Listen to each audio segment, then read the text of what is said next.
Hi, fifth grade. Mrs. Phelps here. I'm here to do your first word sort video of the year. Welcome to fifth grade. So first, if you are not familiar, this is our word study workbook. This can be found in your book crate. This is something that is yours. It's a consumable, so it is yours to keep throughout the year and to write in. In fact, we would like you to do that. So if your name is not on it in Sharpie, go ahead and take a minute real quick and do this. The way that we do this in fifth grade, I know if you've been at King's before, several teachers want you to tear out the sorts. We do not do that. Everything stays in your word study workbook, and your workbook comes back and forth to class. The reason being, at the very end of the year, you have this great study tool to use to help you as you go. So with that being said, let's get started. This week, we are working on our first word sort. So if you'll open up to page 1, this is your word sort. So for each of the sorts, these are all removable tear out pages. So the only page you're going to tear out is just this first page that has all of the actual words on it. You're going to leave this page in here, and then throughout the weeks there will be workbook pages also that you'll complete on them. This will also stay in your book. So these are the words that you will sort and use throughout the week. We ask that you find someplace safe for them. We don't need anything to come back to school until the day of your word study quiz. So this, a lot of times, some people will put them in just like a Tupperware they keep in their schoolroom. Some people will use a baggie. Whatever works for you is fine, as long as you have them that you can sort throughout the week, and then we'll glue them in for them to be turned in. All right, let's get started. This week we are talking about suffixes. I know you've talked about that in pretty much every grade, but a suffix is something that's added to the end of it. Oftentimes you'll see a suffix with a little dash in front of it, and that means, hey, there's going to be a base word, and this is where we're attaching the end word to it. So when you cut these out, these are what's known as your header words. These are the ones that you will sort in between. So it gives you the actual suffix, and then it gives you an example word so you can see what that looks like. So that'll be what you'll use to sort. Just for ease of viewing, since these are very teeny ones, I went ahead and made them a little bit bigger. So just so you know, if you will sort and follow along with me, that will be great. So our first word our first suffix that we have today in our sort is the suffix ment. Okay, so ment is usually like a state of being, a process, an action of. Typically the base word, this part that comes before, is usually a verb. And by adding this ment to the end of it, it becomes a noun. So the example that they gave is payment. Okay, so if we look at the base word pay is a verb, right? You go and you pay for your groceries. If you add ment to the end of it, it becomes like the action of or the process of paying, right? You do a payment. I make a payment to the pool so that I can come and visit. Okay, so that becomes a noun. It's an actual thing. So let's look at the words that we have in here. I went ahead and underlined the suffix in each of the words. I think that helps me to remember and see them. I think that would be a really helpful tool to help you study, just to kind of keep your brain aware of what it is. Okay, so we have this word agreement. And notice that for these words, the suffix just gets added onto the end. Sometimes you have vowel changes or whatnot, but for these words, these are just add-ons. So agree is the verb. When we add a ment to the end of it, it becomes a noun, right? So if you have an agreement on something, it's something that you both agree on, you both think similarly on. You might come to an agreement as to which movie you want to watch. And so you both have the same idea as to which movie you would like to watch. We have the word government. We kind of know what a government is, but again, govern, if someone is governing something, it's an action, and government becomes a noun, right? So it's the action, the process, the state of being able to govern, right? To rule over, to help make the laws within a certain establishment. Next one we have is punishment.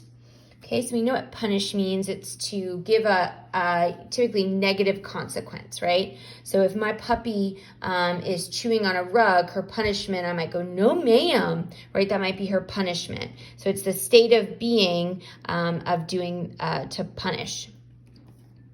Okay, the next word we have, this is kind of like your, in some game shows, they're like, ding, ding, ding, ding, ding, daily double. Well, guess what? You are watching the word study video, so you get a nice little hint onto some of the words that you might see on your word study quiz this week. So this word is employment. To employ someone is usually the verb, right? You can employ people. And then employment is the noun, right? So the King's Academy might employ, 80 teachers, right? The teachers have employment, a noun, the state of being where they work, right? So it's something that they do where they work. And the last MENT word we have is replacement. Again, ding, ding, ding. This is a word you might see on your word study quiz on Friday. So same thing, replace is a verb. If we add ment to it, it becomes a noun, right? So to replace, if we think about that word, in this word, actually, we have a prefix, a base word, and a suffix, right? So our prefix is re, which we know means again, and place, we know that word, and ment, okay? So we're going to place something again, okay, in like the state of being. So for example, I'm running, my shoe gets a hole in it. I might buy a replacement pair of shoes, right? I might place again a new pair of shoes on my feet because that one doesn't work. Okay, so these are all of your words for with the suffix ment. Okay, the next word we have is the suffix less. Okay, so the suffix less, if we add it onto a word, it means without.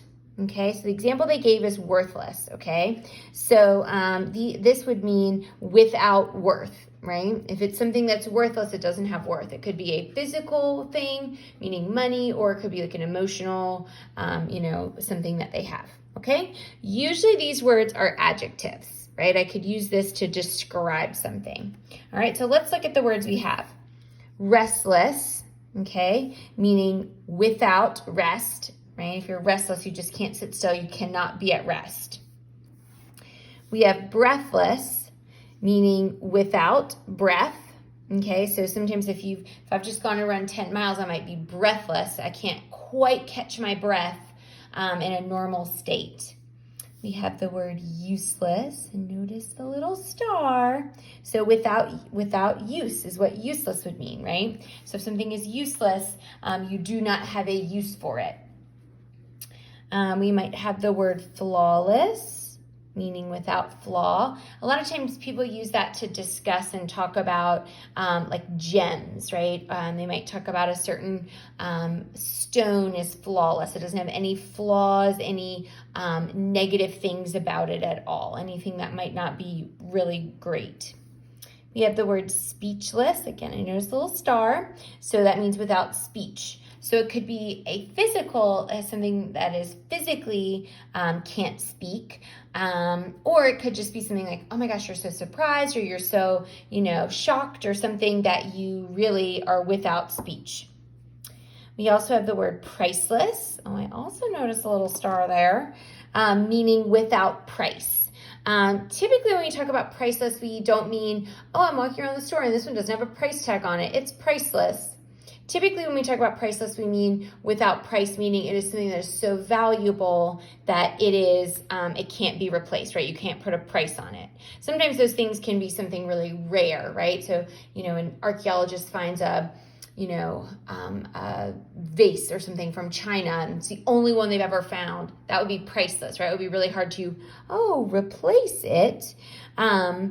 But it could also talk about something that has really sentimental value, my grandmother's pecan pie recipe is something that is really priceless to me because it's something that she worked really hard on and passed it down to me. So that is something that I would consider priceless, even though it's not wouldn't be something I would go out and sell. All right, and then the last word in here, we have the word tireless. So meaning without tire. Not a tire like a tire on a car, but tire meaning to slow down. So, if someone is working like tirelessly on something, it means that they're continuing to continue to do it and they're not getting tired, right? If you're working really hard to get a cartwheel and you practice for 6 hours a day, you're working very tirelessly on getting your cartwheel. Okay, and the last one we have is this word ness, this suffix ness, meaning it's usually for this one we usually talk about these are base words that start off as an adjective and then they change to a noun. It's kind of like a state of being. So the example they gave is this word darkness, okay? So we have darkness, dark, is an adjective, right? We can use it to describe something. And then when we add ness, it becomes a noun, right? The darkness outside, that's the thing that's outside. And we usually talk about this as a state of being. So we have the word friendliness. Now note on this one, friendly typically ends in a Y. This one ends up getting changed to an I. So friendliness is kind of like the state of being friendly, right? You're being a good friend. You're kind, you're encouraging, you're helpful. That would be someone who has a lot of friendliness. We also have the word neatness. So this is also a noun talking about the adjective neat, right? Your handwriting is very neat, right? The neat would describe the type of handwriting you have. When we change this to a noun, you might talk about the neatness of your work. So it's a state of being neat. We also have the word politeness. That one is another starred word. And remember, these starred words are ones that you might see on your quiz in terms of a word you might need to spell, or it could be a word that you are using to find, within context clues. So these are words that we feel like are really important for a fifth grader to understand and be able to spell and use in a sentence, be able to see it in a book and know what it means. So politeness is a state of being polite, right? All of you are, so I know you know all about that. We also have the word fondness. This one might be a word that you've heard of before, but maybe you aren't super familiar with. Fondness is kind of the state of being fond. If you're fond of something, it's like you like it, you are certainly partial to it, right? I have a fondness for coffee and for reading books. That is something that Mrs. Phelps really has a fondness for. She really likes and cares about. It's a fondness, like a feeling you have. We also have the word emptiness. Now keep in mind, this is a star one, but I just want to point out to you, the base word in this would be empty, except notice the Y gets changed to an I. So this ends up being a noun, emptiness. It's like the state of being empty, right? A lot of times you talk about this as like an emotional thing, right? A mom sends off all of her kids to college. She has this emptiness, quite literally in her house, but then also maybe in her heart, right? She's feeling a little sad that all her babies are gone. And then the last word is kindness. You all know what that word is. It's very a word you guys I know have written all over your hearts because you're all very kind people. But it's a state of being kind, right? So it describes it. That's a noun versus kind would be an adjective.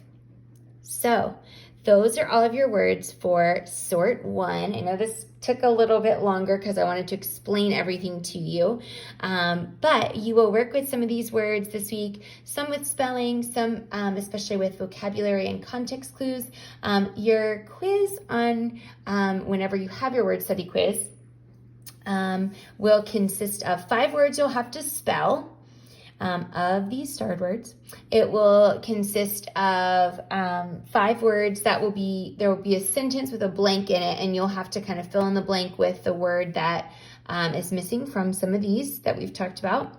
And then there will be a couple of bonus ones where you're getting a chance to take some of these words and put that into practice. And that's that. Questions? Reach out to your teacher. Have a great day, 5th grade. Bye.